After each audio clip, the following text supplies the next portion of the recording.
nombre mismo del programa se llama Conocimientos a aquel que lo requiera, y siempre tenemos como un privilegio de poder contar siempre con invitados, con expertos en diferentes áreas, y el día de hoy desde ya damos las gracias al doctor Carlos Guerra. Doctor, gracias por el tiempo que nos haces, por venir acá a compartirnos.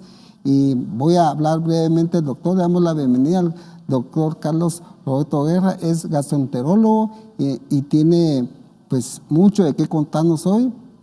Nos va a contar de su vida, de qué hace, las experiencias, todo lo que él ha vivido en esta trayectoria, de que han sido muchos años de preparación. Y pues en esta área, como en muchas, no se deja uno de poner al día de tanto lo que sucede a nivel del contexto mundial, ¿verdad, doctor? Que hay nuevos experimentos, hay cosas recién descubiertas y hay tanto de qué hablar. Entonces, hoy ni más ni menos queremos romper el hielo, que nos hable un poquito quién es el doctor Guerra, a qué se dedica, cuántos años de experiencia. Claro, y todo eso. Primeramente, quiero agradecer a tu persona, a tu programa Conocimientos TV, a Rema TV, que me dieron el honor y el privilegio de poder compartir lo que Dios me ha permitido aprender a lo largo de 31 años. Estoy próximo a cumplir 31 años de graduado. Yo me gradué de la Universidad de San Carlos de Guatemala.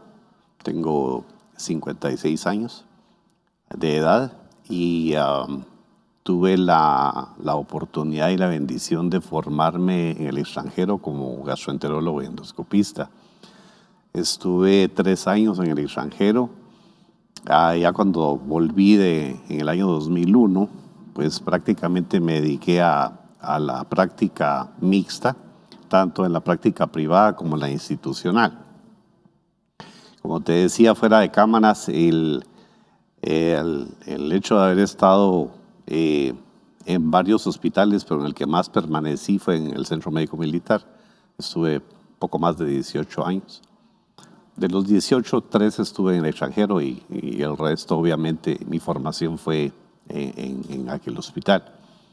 Me abrieron las puertas, obviamente, para poder viajar y hacer mi subespecialidad. Y a partir del año 2009, pues ya decido yo irme de baja de la institución y ya me dedico desde entonces a la práctica privada propiamente en el área de gastroenterología y endoscopía digestiva.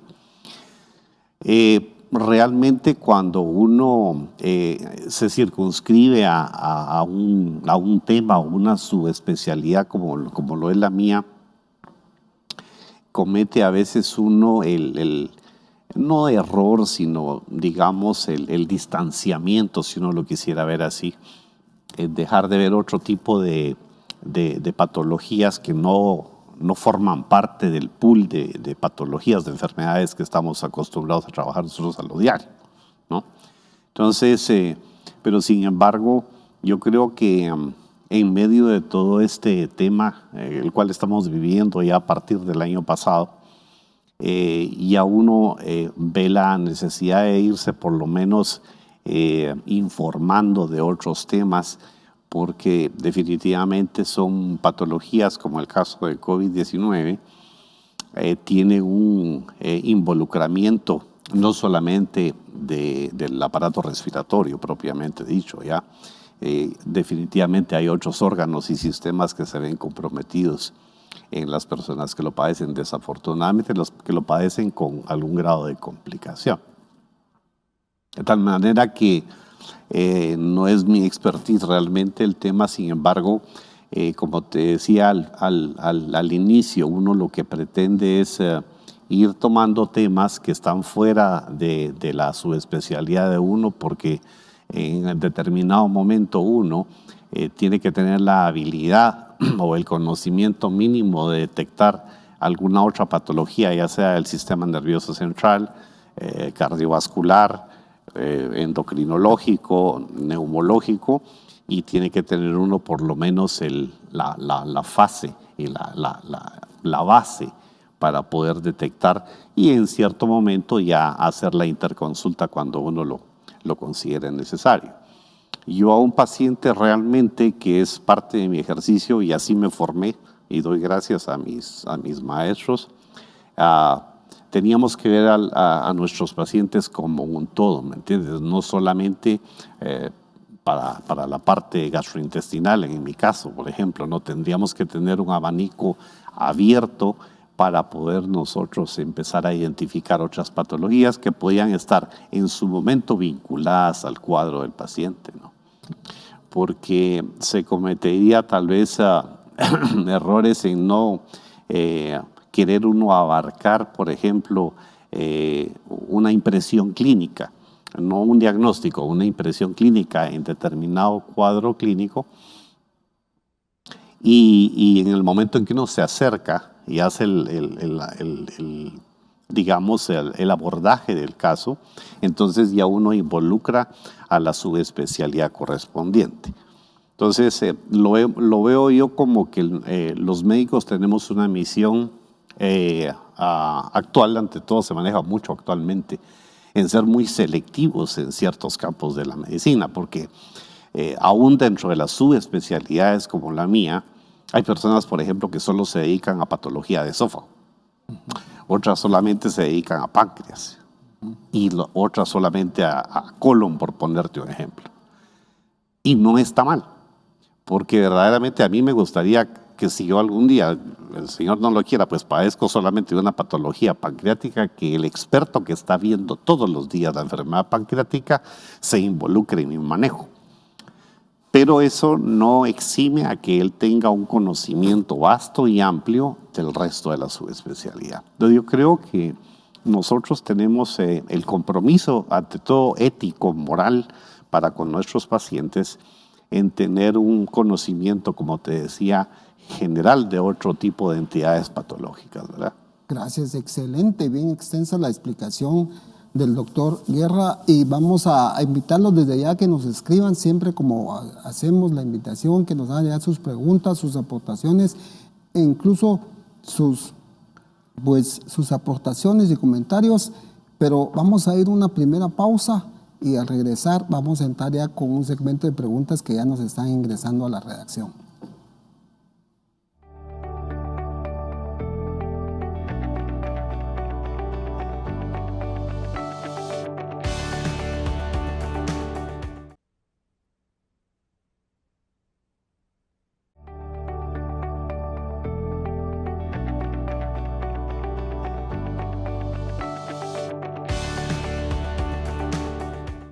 Gracias, bienvenido nuevamente a Conocimientos TV.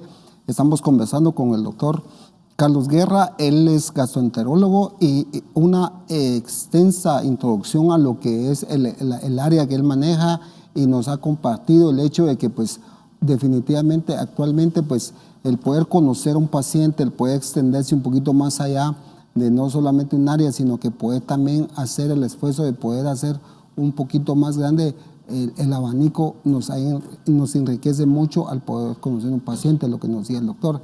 Pero nos lleva a unas preguntas en concreto, y una de ellas es que nos llega es: ¿cuáles son las principales causantes de los problemas estomacales o gastrointestinales, doctor? Realmente ya está bastante bien identificado que lo que se conoce como enfermedad ácido péptica se abrió bastante el margen de patologías, ante todo de sintomatología, y no se circunscribía única y exclusivamente a los trastornos gastrointestinales del tubo digestivo superior.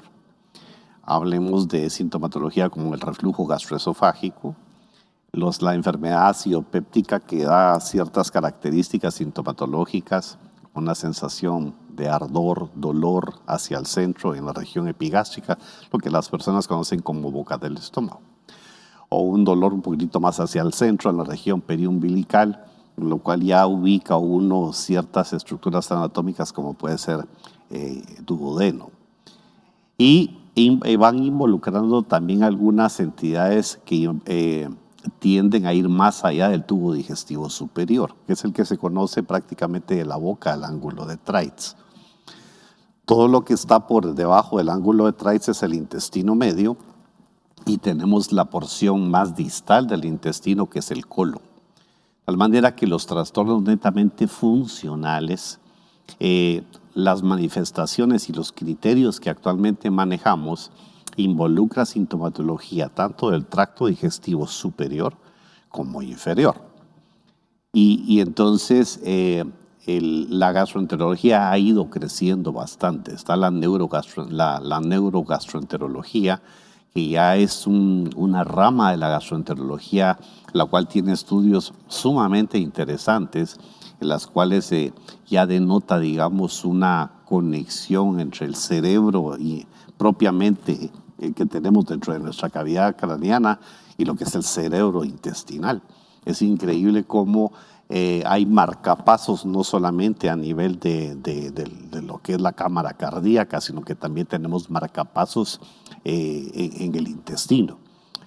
Marcapasos que dictan en cierto momento la capacidad de movilidad efectiva y normal del tránsito, desde que nosotros masticamos y tragamos nuestros alimentos hasta que los defecamos o los sacamos de nuestro organismo. Esto tiene una coordinación muy clara, muy bien definida, en la cual el sistema nervioso central y el sistema nervioso mientérico están trabajando en su momento de manera coordinada, ¿sí? Y en otra manera tiene cierto grado de independencia el aparato digestivo. Entonces hoy día la gastroenterología ha ampliado mucho el abanico en cuanto a información, de tal manera que ciertamente sí podemos tener pacientes que tengan sintomatología de tubo digestivo superior, pirosis, sensación de distensión abdominal, de plenitud o dolor en muchos de los segmentos del abdomen. Por otro lado, están los pacientes que presentan sintomatología relacionada con su intestino grueso o colon, ¿no? Cambios en sus hábitos defecatorios, ya sea hacia tendencia de estreñimiento, a tendencia de diarrea, o en el caso que se pueda presentar también ambas presentaciones, ¿no? De tal manera que conforme han ido pasando los años, hemos ido entendiendo más nuestro aparato digestivo, ¿verdad? Pero yo te diría que la enfermedad ácido péptica, la gastritis, la enfermedad por reflujo gastroesofágico y el síndrome de intestino irritable son las patologías más frecuentes. Sin embargo, ya estamos viendo otro tipo de patología que involucra también patología hepática y por supuesto su vecina, la vesícula biliar.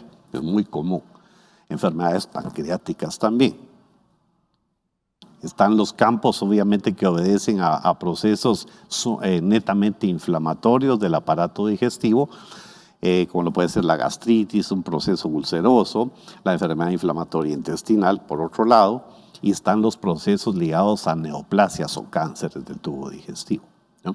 Entonces, cuando hablamos del aparato digestivo, aparentemente sería un tema muy cerrado. No, ha ido creciendo mucho la gastroenterología, está apoyada por la parte endoscópica, que es la parte que obedece a un procedimiento ya invasivo, ya sea por tubo digestivo superior o inferior. Se ha ido avanzando bastante en ese tipo de tecnología y de tratamientos, ¿verdad? Pero sirve básicamente para diagnóstico y en su momento son tratamientos también que se pueden ofrecer a los pacientes actualmente, ¿verdad?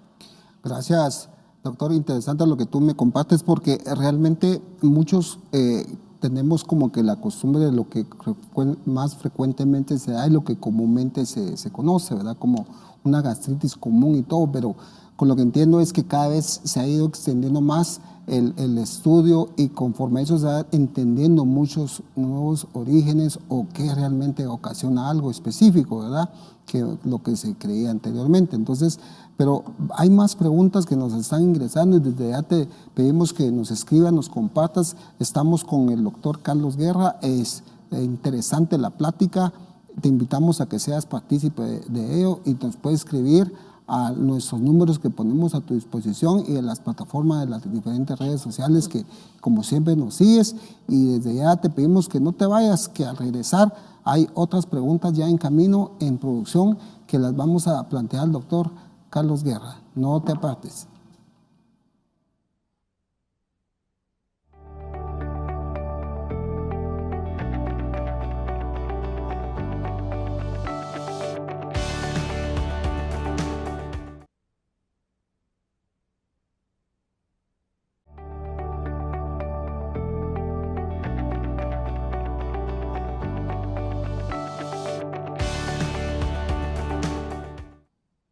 Seguimos conversando con el doctor Carlos Guerra. Interesante todo lo que nos está compartiendo hasta este momento. Ya te invitamos que también nos escribas, que te hagas parte de la charla que tenemos con él. Y una de las preguntas que nos llega y que está insistentemente llegando es, ¿el estrés puede causar un tipo de problema estomacal, doctor? Sí, realmente nuestro organismo tiene múltiples manifestaciones en reaccionar ante los insultos externos. Y el estrés es uno de ellos. Es decir, a medida que la persona se somete a cualquier tipo de estrés, y se lo pongo en el ejemplo, digamos, más extremo, que es las úlceras de Curling. Las úlceras de Curling se presentan en pacientes que han tenido un gran porcentaje de quemadura por cualquier causa en su organismo. Es decir, el estrés que le produce a la persona por ardor, por dolor o por la angustia de verse quemada y sentirse quemada, tan solo eso activa a nivel del sistema nervioso central y el sistema nervioso propiamente del aparato digestivo, del plexo mientérico, una hipersecreción de pepsina, de ácido clorhídrico en cantidades bastante altas. De tal manera que el común denominador de todo lo que es alcalino en extremo o ácido en extremo te produce una lesión inflamatoria y te puede producir hasta úlceras sangrantes. Digamos, ese es en el extremo. Lo otro sería, por ejemplo, el estrés común y corriente, que te conlleva, por ejemplo, malos hábitos alimenticios. Es decir, te levantas, tienes una actividad muy intensa y empieza por un mal hábito de alimentación.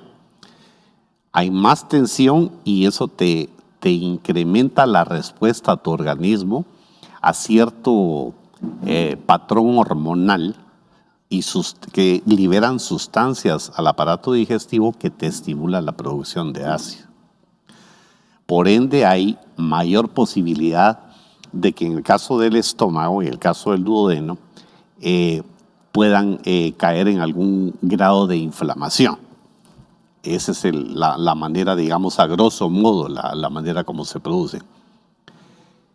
Hormonas que se liberan en respuesta a la alerta estimulan ciertas células específicas, la célula parietal en el caso del estómago, a que te secreten una cantidad excesiva de ácido clorhídrico.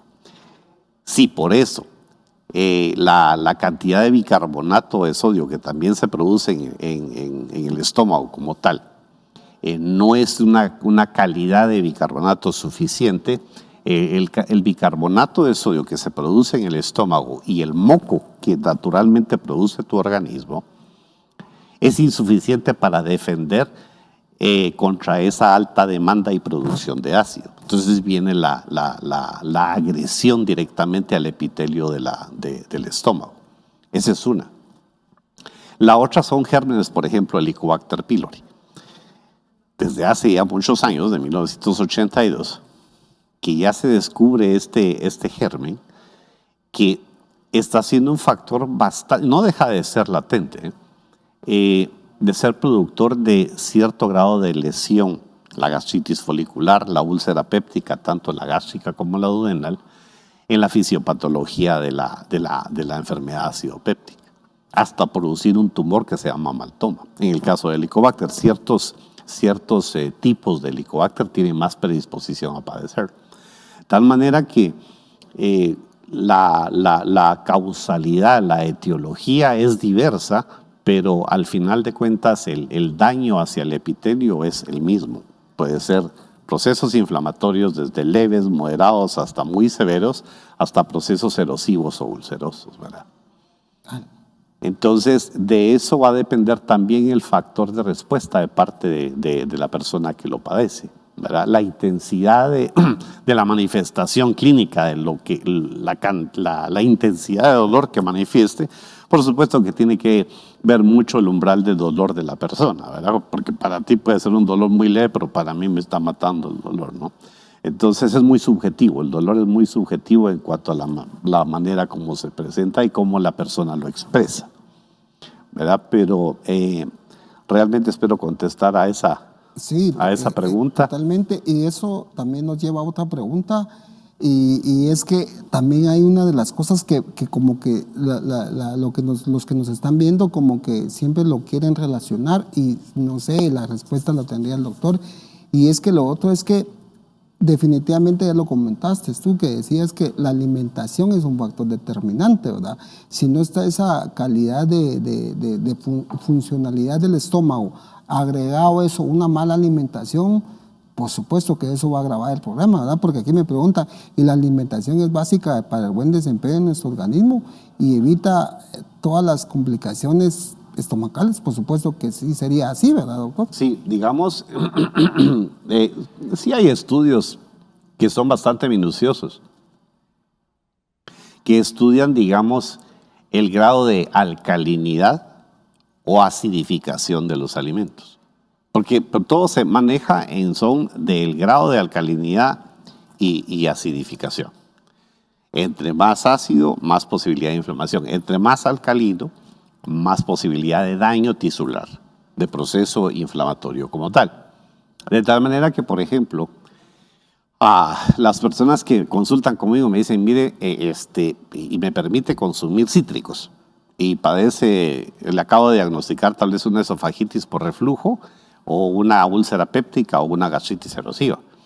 Y le digo, ¿sabe qué pasa? Que si usted toma un poquitito, tiene una heridita, por ejemplo, en su piel, y usted se echa unas gotitas de limón o de vinagre, le va a arder. Pero el ardor es una respuesta local en respuesta a un factor agresor que es ácido, por ejemplo. Claro. Entonces te va a causar un proceso irritativo y te va a causar dolor o ardor. Entonces exactamente eso va a suceder lo mismo en la mucosa, porque la mucosa no es tan tolerante, es más delicada a la piel, que es mucho más resistente. Claro. Entonces, en ese orden de ideas, y definitivamente sí hay que hacer modificaciones y algunos ajustes en la alimentación de las personas que están padeciendo de algunas patologías. En el caso de enfermedad por reflujo es bien importante porque los mecanismos ahí son anatómicos y la persona generalmente tiende a preguntarle a uno, bueno, mire, ¿y será que me voy a curar? ¿Y será que voy a dejar de sentir los síntomas relacionados con reflujo? La pirosis, la sensación de boca amarga o ácida, la sensación quemante retroesternal. Le digo, mire, como usted tiene una condición anatómica que tiene una reducción importante de la presión del esfínter esofágico inferior, las otras alteraciones del funcionamiento de su esófago alteradas, esa es una condición latente. Por lo tanto, bajo ciertas circunstancias usted va a estar controlado. A medida de que usted abandone las recomendaciones que uno le da y ciertas restricciones en su alimentación, definitivamente los síntomas pueden retornar. Otros aspectos que yo siempre le digo a mis pacientes es el aspecto emotivo. Es que no puedo yo dejar por un lado el aspecto emotivo del paciente y el aspecto dietético. Porque sí suele ocurrir que el paciente de repente está bajo tratamiento médico para una enfermedad por reflujo o para una gastritis. Pasan 6, 8 días, se siente mejor y eso le da cierto grado de tranquilidad. ¿Sí? Eso es acá, en lo emotivo. Y entonces se aventuran a comer algo. Y dice, pues fíjese que no me hizo daño. Entonces ahí juega el componente emotivo. Claro que sí. Definitivamente. Y uno lo debe tomar en cuenta. Interesante eso. Pero vamos a ir nuevamente a una pausa y no se vaya porque está muy interesante la respuesta que está dando el doctor Guerra. No se vayan.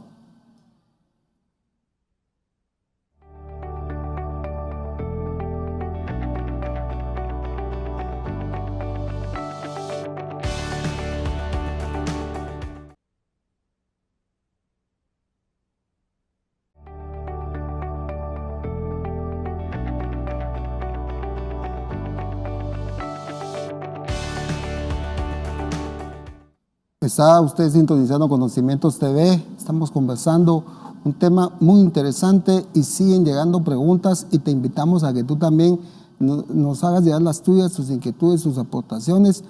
Antes de irnos a la pausa, hablamos con el doctor lo que es la parte emocional que influye también en esa parte física del ser humano y eso nos lleva a una pregunta y es que ¿qué factores juega la ansiedad, la preocupación, los temores, doctor, en los jóvenes? Incluso ahorita que recién estamos saliendo de una situación de cuarentena, donde hubo encierro, donde tal vez hay grados de ansiedad por el tema de que mucha gente tuvo que manejar situaciones que nadie las había vivido, encierros, tal vez problemas, tal vez de repente económicos porque se quedaron sin fuentes de ingreso y todo ese cúmulo de factores de ansiedad, de temor, también son causales para que puedan haber problemas en esa área, doctor. Sí, de hecho, cuando uno revisa ya la literatura y artículos que han salido recientemente de patologías que se están viendo a consecuencia del inicio de la pandemia y todo lo que conllevó el encierro, yo diría que todavía no estamos fuera. Uno quisiera ser muy positivo, todavía quisiera ser muy optimista, porque de hecho de eso se trata, pero también tenemos que saber dónde estamos parados, dónde estamos también con respecto a ese tema muy particular. Y definitivamente, yo he visto gente prácticamente desde que empezó esto hace casi un año. Yo no dejé de trabajar, para la gloria de Dios, ni un día. He estado trabajando desde entonces, no pude cerrar porque yo vivo prácticamente de esto, ¿no? Y prácticamente tomándome todos los cuidados, tanto para mí como para mi personal y el paciente en medidas de protección. Logré darme cuenta que los pacientes están sufriendo de ataques de pánico, de ansiedad, y otros están tendiendo a la depresión. Hay que recordar algo, el ser humano, la naturaleza del ser humano es ser un ser social. Digamos, si alguien se congregaba en su iglesia o tenía una vida social bastante amplia y de repente te dicen, se encierran sus 4 paredes porque si no lo multamos, si no lo ponemos preso. Ya solo con eso, en tu interior, en tu mente, te bloquea, porque te coopta tus libertades. ¿Estaban justificadas? Por supuesto que sí, tenía una justificación porque es una expresión y una patología y una condición que afectó a todo el mundo. Como era nuevo para todo el mundo, tanto en niños, jóvenes, adultos y adultos mayores, se vieron en ese escenario involucrados y padecer de esas patologías. De tal manera que yo he visto y evaluado jóvenes que llegan y me dicen, no puedo tragar. Pero le digo, ¿te tragaste un alimento? Puede ser un cuerpo extraño, o te atragantaste cuando comiste carne. No, es que no puedo tragar. Y entonces empezamos de algo general a lo específico. Pero un joven universitario, otros eran de colegio, y otros quizá ya eran graduados y eran padres de familia de diversas edades. Pero el ataque de pánico ellos lo canalizaban como disfagia o dinofagia, dolor o dificultad a tragar. Entonces llegaban conmigo con gastroenterólogo, o llegaban con un otorrino o con algún colega, un médico general. Y entonces nos interconsultaban, en el caso mío, como gastroenterólogo, y habían pasado quizá por el otorrino. Él había hecho su evaluación de oídos, nariz y garganta, todo le parecía normal, y llegaba el paciente conmigo a decir, mire, a mí no siento que la comida se me queda atrapada. Hacía estudios, como te diría, un esofagograma, por ejemplo, una endoscopía en su momento, y el esófago está perfecto, ¿sí? Hacíamos manometría esofágica, es un estudio para descartar o confirmar algún trastorno de la motilidad del esófago, totalmente sano, ¿sí? Entonces, se concluía definitivamente que era un ataque de pánico, y la entidad se llama bolus hystericus. Es una condición que tiene su raíz, su etiología, en un desequilibrio emotivo. Muy extremo, ciertamente sí, pero le hace tener sintomatología muy importante que alarma al paciente, y es más, lo hace consultar aún estando dentro del periodo de confinamiento extremo que teníamos, ¿no? El otro es la sensación opresiva en el pecho.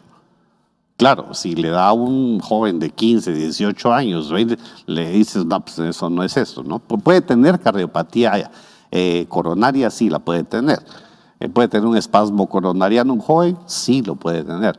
Pero si lo ves en personas, digamos, hipertensas, diabéticas, dices, pues es un infarto agudo del miocardio, o un angor pectoris, o puede ser cualquier otra cosa. Un síndrome de Tietz, que es un proceso inflamatorio, digamos, del cartílago que tenemos acá en el tórax, ¿no? O un espasmo esofágico también, en relación a reflujo. Entonces, todo eso sí lo empecé a ver más. Se empezó a acrecentar la sintomatología del tubo digestivo. Los pacientes colíticos que tenía yo meses de no ver, durante el periodo de pandemia, pues ya hacían lo posible y tocaban la puerta. Mire, doctor, está atendiendo, ¿no? Sí, aquí estoy a la orden. Fíjese que otra vez mi colon, yo creo que estoy malita o malito, ¿no? Claro, el confinamiento afecta, y eso vamos a ver, está bien demostrado en personas que enfermaron con COVID y en las que no tuvieron la patología. Tuvieron una sintomatología tal vez muy leve, un proceso gripal leve, pero la parte que les afectó a su psique, a su alma, a su pensamiento, los enfermó definitivamente. El que no era hipertenso resultó hipertenso, el que no padecía de cefalea terminó padeciendo de cefalea. Otros desarrollaron patologías dermatológicas por el uso necesario de la gel. Otros desarrollaron procesos riníticos, por ejemplo. Alergias, por ejemplo, a los materiales de los cubrebocas, de las mascarillas.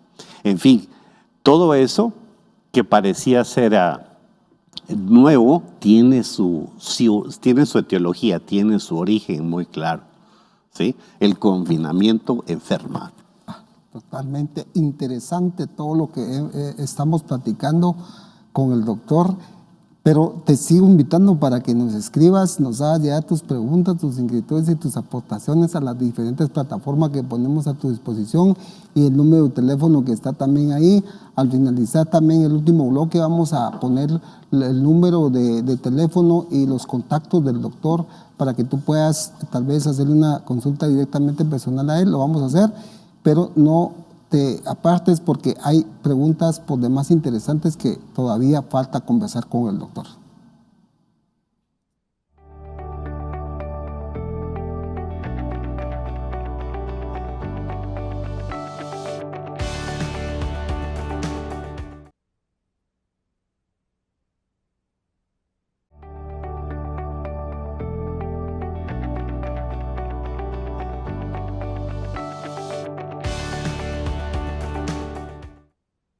Gracias por seguir con Conocimientos TV y seguimos conversando con el doctor Carlos Guerra. Definitivamente nos ha dado bastante información, nos ha compartido mucho su conocimiento y queremos pues seguir conversando, y como bien lo decía él, Si bien es cierto que él tiene una especialización en una rama, pero no deja de poder él tener opinión en cuanto a lo que es el tema propiamente COVID.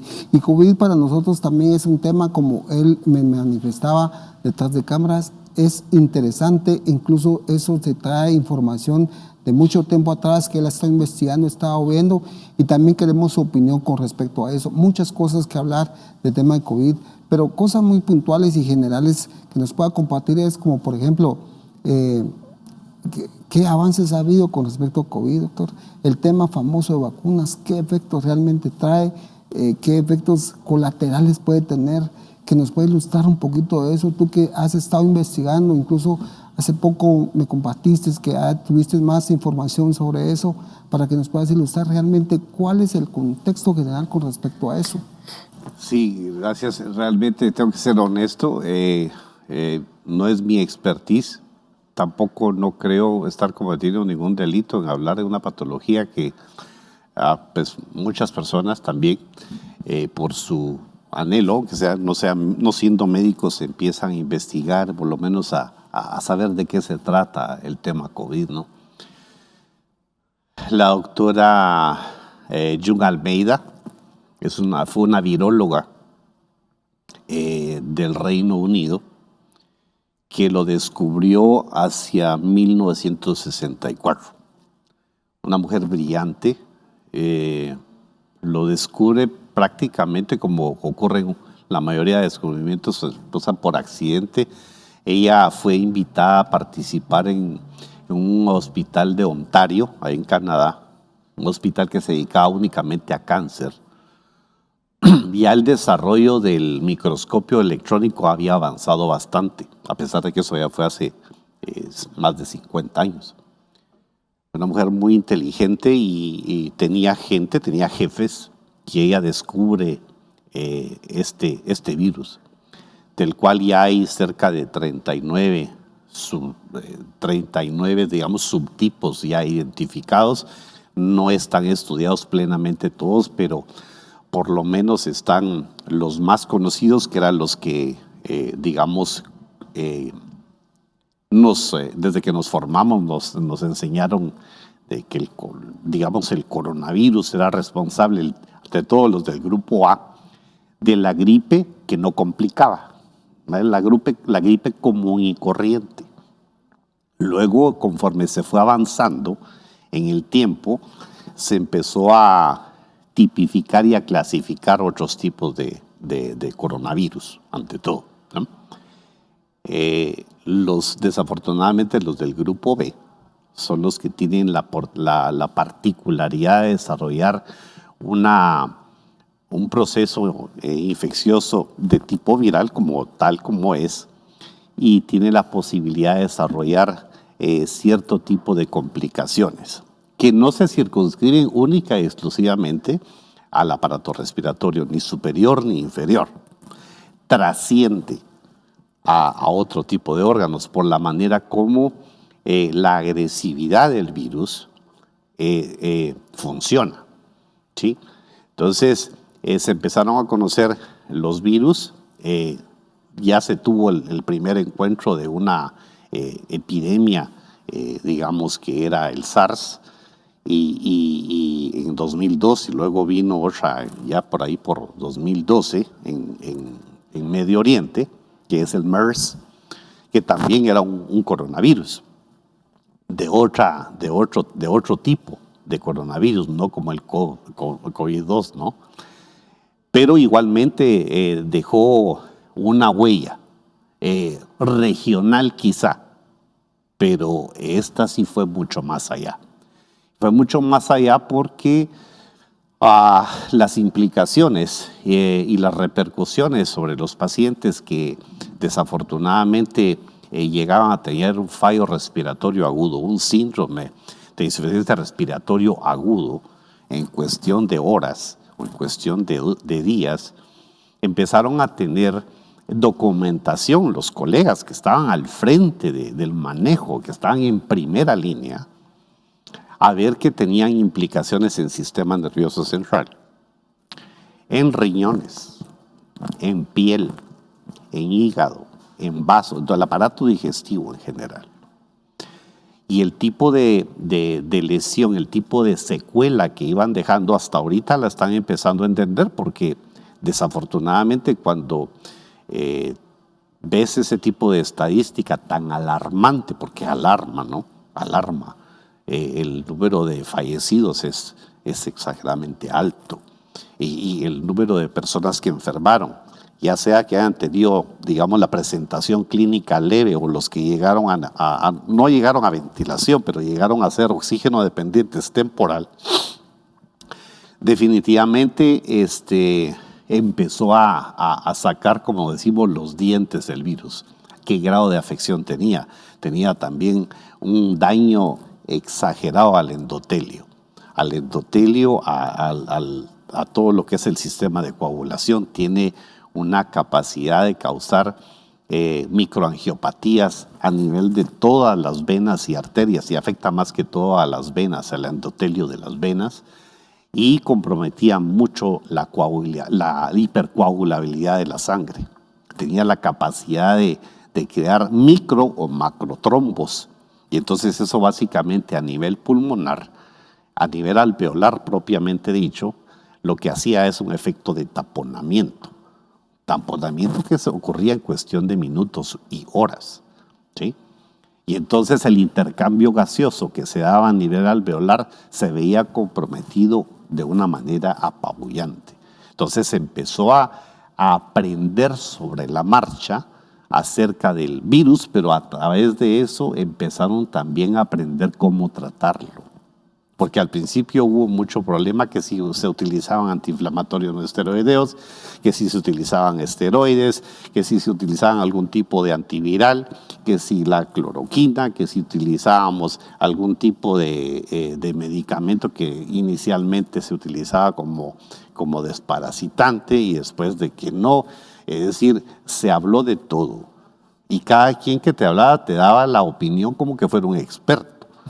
Y se daba cuenta que a los 7 días salió un artículo que te decía, no, mire, utilice por favor la ivermectina, otros te combatían.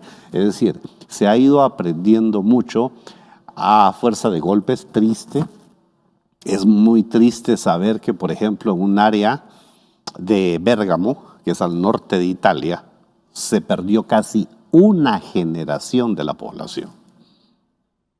Y no quiere decir que porque Bérgamo fue de los sitios, de las regiones que más sufrió en Italia, no quiere decir que las demás personas que sufrieron la patología en sus distintas presentaciones no entren en mi estima. No, por supuesto que siento que hayan enfermado y siento que hayan fallecido muchas, ¿no? Pero sí se ha ido aprendiendo, y las secuelas que quedan, participé en un simposio que me invitó una casa farmacéutica durante una semana que se llevó a cabo en España. Es el tipo de secuela que deja ante todo en pacientes que necesitaron de ventilación mecánica o de soporte ventilatorio.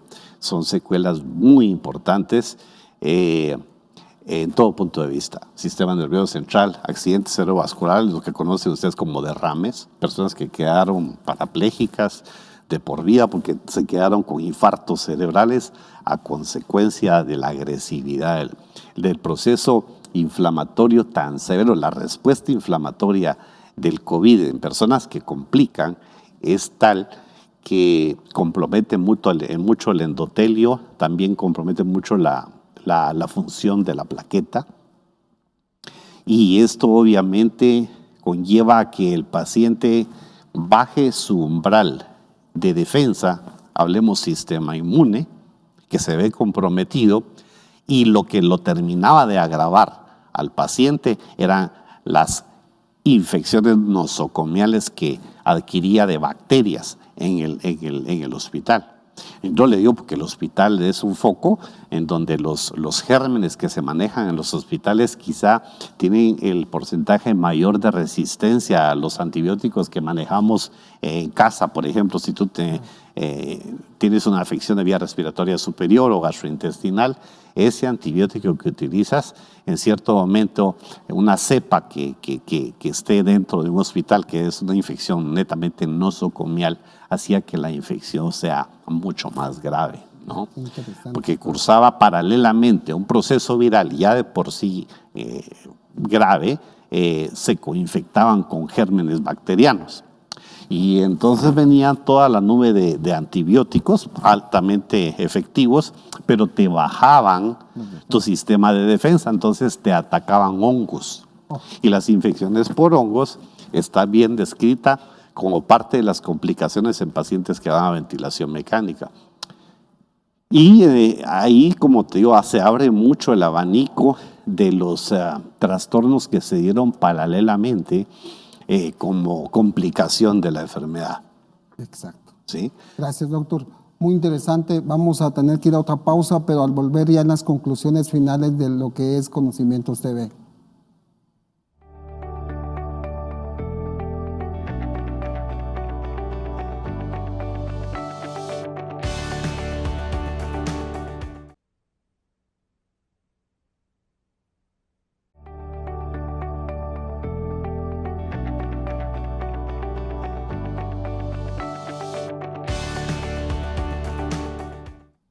Hemos tenido una plática muy amena con el doctor Carlos Guerra.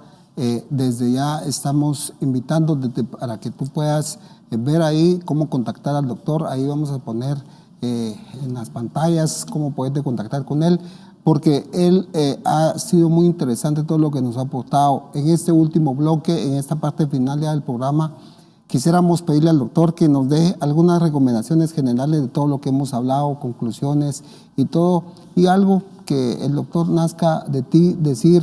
¿Tenés el tiempo abierto para llegar en esta etapa de conclusiones, doctor? Claro, no, de nuevo agradeciéndote la invitación. Una recomendación, y le digo a las personas con las que hablo, ya sean pacientes o amigos o familiares, respetemos las medidas de confinamiento, no bajen la guardia, no la bajen, no estamos nosotros los médicos para alarmar a nadie, estamos para informarlos. Claro. Cuando preguntan vacuna, y me preguntan a mí, ¿usted se va a vacunar? Le digo sí me voy a vacunar. Mire, primero soy un hombre profesional, pero primero soy un hijo de Dios. Y si yo tengo mis pies puestos en la tierra, pero mis pensamientos puestos allá con el Señor, Él me va a amparar.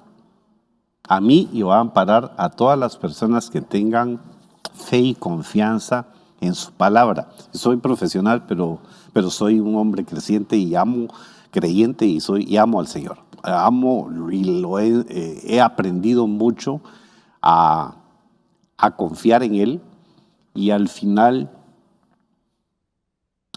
la vacuna, cualesquiera de las que se abren en el abanico de la producción actual, que son varias, ¿no? En sus distintas tecnologías,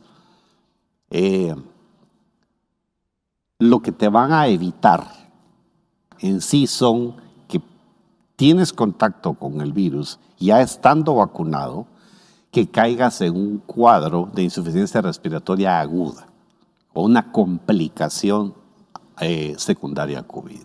Si te va a dar una gripe relacionada con COVID o estás vacunado, pues la respuesta de tu organismo en base a que ya tienes un mecanismo de defensa creado por una vacuna, en cualesquiera de los casos, cual elijas o cual tengamos en el país, te va a defender, te va a hacer que tu organismo ya está estimulado previamente, se defienda, ¿sí?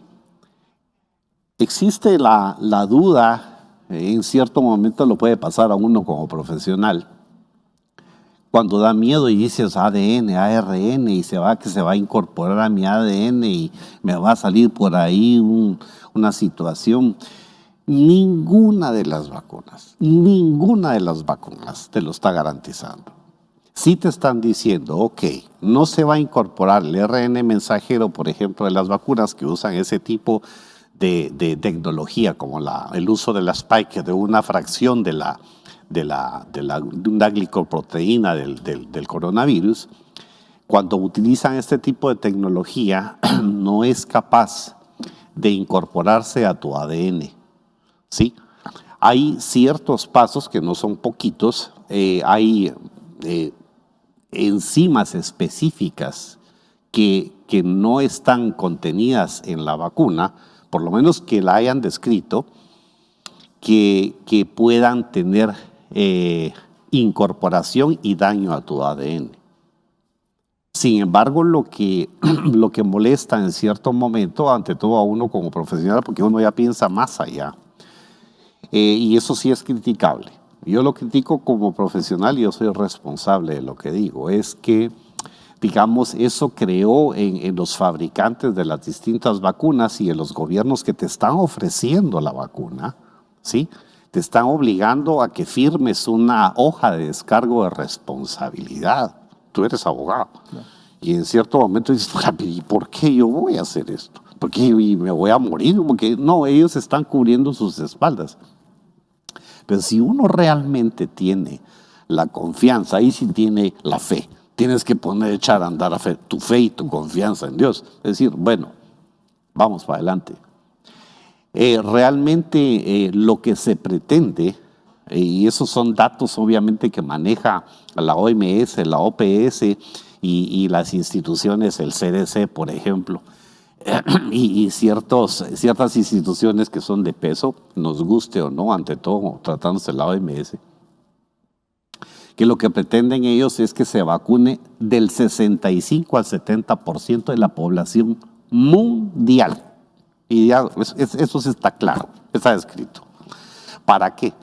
Para que en el momento en que se vacune al 65 o 70% de la población mundial, el efecto que se pretende es que se llegue a un mecanismo de defensa de toda la comunidad, de toda la humanidad. Ellos lo consideraron, ya los epidemiólogos empezaron a hacer sus números, los virólogos empezaron a hacer sus números de que era un número mágico el 65-70%. ¿Sí? Está siendo bastante difícil. Nosotros estamos acá en Guatemala, hoy día, solo han vacunado 2.500 personas. Y con vacuna donada. Es nuestra realidad. Y es criticable, yo critico mucho, no ofendo, pero sí critico mucho porque somos seres humanos, somos guatemaltecos y merecemos respeto como ciudadanos, claro. ¿Sí? No se nos está respetando. Quedará realmente a ser juzgado no aquí en la tierra, ahí arriba.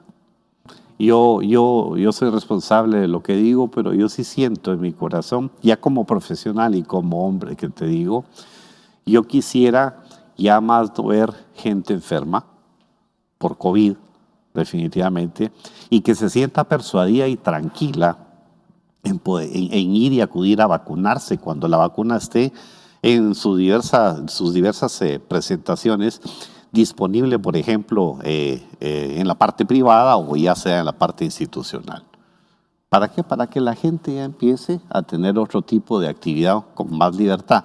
Sin embargo, las recomendaciones de esta actividad que tuve recientemente, que fue coordinado por instituciones serias españolas, decía que a pesar de todo, a pesar de que se cumpla con el esquema de vacunación, ya sea una dosis o dos, de todos modos tenías que cuidarte.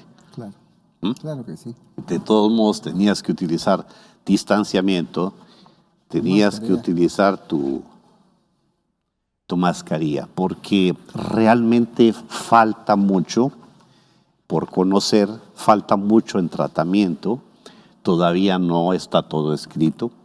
Y yo creo que eso, como seres humanos, seamos profesionales de la medicina o seamos de a pie, seamos quien seamos, tenemos una responsabilidad individual ante nuestros seres queridos. Así es. Y entonces yo lo visualizo de esa manera. Pero lo primero que yo diría es, las personas acérquense a Dios mucho.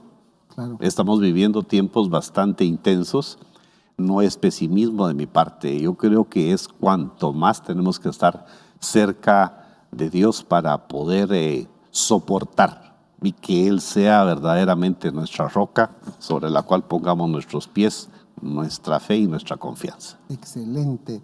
Muchísimas gracias ya con este último bloque y las conclusiones que las que nos ha compartido el doctor Carlos Guerra. También le damos gracias a usted que nos sigue siempre y nos permite que sigamos produciendo esto que es Conocimientos TV. Te dejamos la invitación para que puedas seguirnos viendo por nuestro canal de YouTube, por todas las plataformas, por el Instagram, Facebook y todas las plataformas que ponemos a tu disposición para que tú puedas seguirnos viendo. Desde ya te agradecemos y tomar las consideraciones que esto definitivamente cada quien es responsable de sí mismo y cada quien va a cuidar de sí mismo y eso es lo que hay que hacer. Muchísimas gracias por habernos visto. Hasta la próxima.